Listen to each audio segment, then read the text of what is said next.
বেটা পাকিস্তান গিয়েছে আজকে 55 বছর। এই 55 বছরে পাকিস্তান আদমজি জুট মিল দিয়ে গিয়েছে, আদমজি জুট মিল বন্ধ হয়েছে। নিউজ প্রিন্ট কাগজ মিল দিয়ে গিয়েছে, নিউজ প্রিন্ট কাগজ মিল বন্ধ হয়েছে। এই যে বিশ্ববিদ্যালয়গুলো, ঢাকা বিশ্ববিদ্যালয়ের বেশিরভাগ ফ্যাকাল্টিগুলো, ডিপার্টমেন্টগুলো পাকিস্তান করে দিয়ে গিয়েছে, বেশিরভাগ বিভাগ। রাজশাহী বিশ্ববিদ্যালয় পাকিস্তানের করা, রংপুর মেডিকেল এবং রংপুর বিশ্ববিদ্যালয়, সিলেট ওসমানী মেডিকেল পাকিস্তানের করা, ময়মনসিংহ মেডিকেল পাকিস্তানের করা, চিটাং মেডিকেল পাকিস্তানের করা, এই যে কমলাপুরটা পাকিস্তানের করা, এই যে সংসদ ভবনটা পাকিস্তানের করা।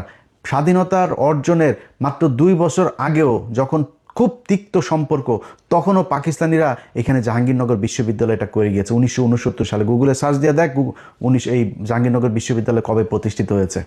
সবগুলো বিশ্ববিদ্যালয়তে সার্চ দিয়ে দেখ, দেখবি যে 23 বছরের বঞ্চনা গাঞ্ছনার ইতিহাস এগুলি শোনায়, এই বালের কথা।